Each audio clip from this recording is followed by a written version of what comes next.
അല്ല അവരെങ്ങനെയുള്ള ആഗ്രഹങ്ങളുണ്ടോ? സിനിമാ മോഹങ്ങൾ സായിക്കും ഉള്ളിലുണ്ടോ? പിന്നെ അതെ, അങ്ങനെ അമ്മേനോട് അഭിനയിപ്പിക്കണം എന്നൊക്കെ വന്ന് പറഞ്ഞിട്ടുണ്ടോ? അത് ഞാൻ അമ്മ ഷോയ്ക്ക് പോയ സമയത്തെ കുറെ നാള് മുന്നേ ഉണ്ടൊരു അമ്മ ഷോ. അതിന് പോയ സമയത്ത് പെട്ടെന്ന് ജയറാമേട്ടന്റെ മോൻ കാളിദാസൻ, അപ്പൊ എന്റെ അമ്മ പരിചയപ്പെടുത്തി കൊടുക്കാണ്, മോനെ ആക്ടർ ജയറാമിന്റെ മോനാണിത് കാളിദാസൻ, അറിയാവോ, കൊച്ചിലെ തൊട്ട് ചൈൽഡ് ആർട്ടിസ്റ്റ് ആയിട്ടൊക്കെ അഭിനയിച്ച് നാഷണൽ അവാർഡൊക്കെ കിട്ടിയിട്ടുള്ള ആളാണെന്നൊക്കെ പറഞ്ഞു. അത് കഴിഞ്ഞ് കുറച്ചു നേരം കഴിഞ്ഞപ്പോഴത്തേക്കും ദുൽഖർ സൽമാൻ അതിലെ കൂടെ പോയപ്പോഴത്തേക്കും പറഞ്ഞു ഇത് മമ്മൂട്ടി അങ്കിളിന്റെ മോനാണ് ദുൽഖർ സൽമാൻ എന്നൊക്കെ. അപ്പൊ അവൻ നോക്കുമ്പോൾ നല്ല രസം. ഇവൻ രാത്രിയിൽ ഞാൻ റൂമിൽ വന്ന് പ്രാക്ടീസ് ഒക്കെ കഴിഞ്ഞ് റൂമിൽ വന്നപ്പോ അമ്മ എനിക്ക് സിനിമയിൽ അഭിനയിക്കണം. പക്ഷെ ഇത്രയും ക്ലിയർ ആയിട്ട് പറയുന്ന പ്രായമല്ല, പക്ഷെ അവന് സിനിമയിൽ അഭിനയിക്കണം. അപ്പൊ ഞാൻ പറഞ്ഞു ഓക്കെ, എനിക്ക് ഭയങ്കര ആക്ടിങ് ചെയ്യാൻ ഭയങ്കര ആഗ്രഹം. അപ്പൊ ഞാൻ പറഞ്ഞു ശരി അമ്മ, പരിചയമുള്ള ആരുടെ അടുത്തെങ്കിലും ഒക്കെ പറയാം, അങ്ങനത്തെ ചെറിയ കുട്ടികൾക്കുള്ള റോൾ ഉണ്ടെങ്കിൽ അവർ വിളിക്കട്ടെ, നമുക്ക് നോക്കാം എന്ന് പറഞ്ഞു. അപ്പൊ പറഞ്ഞു അമ്മ അങ്ങനല്ല, അമ്മ ആരോടെങ്കിലും ഇന്ന് രാത്രിയിലൊന്ന് പറയാം, എനിക്ക് നാളെ തന്നെ അഭിനയിക്കണം എന്ന്. അങ്ങനെ ഭയങ്കര മൂട്ടി നിൽക്കുന്ന ആഗ്രഹങ്ങളൊക്കെ ആയിരുന്നു.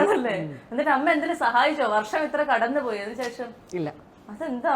എന്നെ ആരും സഹായിച്ചല്ലോ. ഓ അതോ അങ്ങനെയാണോ? അല്ല അങ്ങനല്ല, അവനവന്റെ യോഗം പോലെയൊക്കെ. ഞാൻ വിചാരിച്ചിട്ടൊന്നും.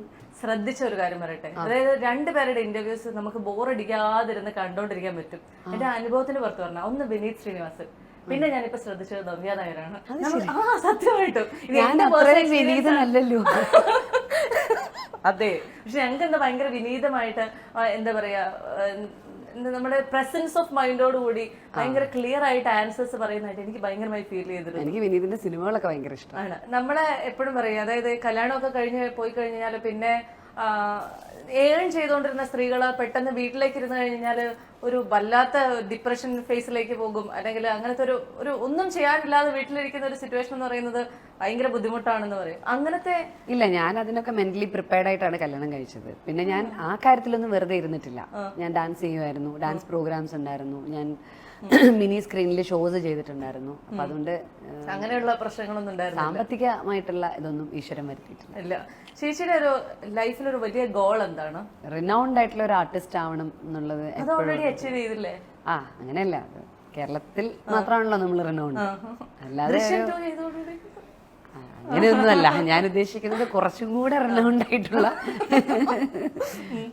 ഒരു ആർട്ടിസ്റ്റ് ആവണം. ആർട്ടിസ്റ്റ് ആണ് എനിക്ക്. ആർട്ടിസ്റ്റിക് ആയിട്ട് ജീവിക്കുക, ഒരു ആർട്ടിസ്റ്റ് ആയിട്ട് ഇരിക്കുക, ആർട്ടിസ്റ്റ് ആയിട്ട് തന്നെ ഭരിക്കുക. I love this. എൻ്റെ ഉള്ളിലുള്ള ഒരു ആർട്ടിസ്റ്റിക് ഫീല് ഞാൻ ഒരുപാട് ആസ്വദിക്കുന്നുണ്ട്. എനിക്കത് ഭയങ്കര ഇഷ്ടമാണ്. ബീയിങ് ആൻ ആർട്ടിസ്റ്റ് എന്ന് പറയുന്നതിന്റെ ഒരു ക്വാളിറ്റി ഉണ്ടാവും ഒരു ആർട്ടിസ്റ്റിന്റെ ഉള്ളിൽ എപ്പോഴും. ഒരുപാട് എംപത്തറ്റിക് ആയിരിക്കും, കൺസിഡറേറ്റ് ആയിരിക്കും, സെൻസിറ്റീവ് ആയിരിക്കും, ലവബിൾ ആയിരിക്കും.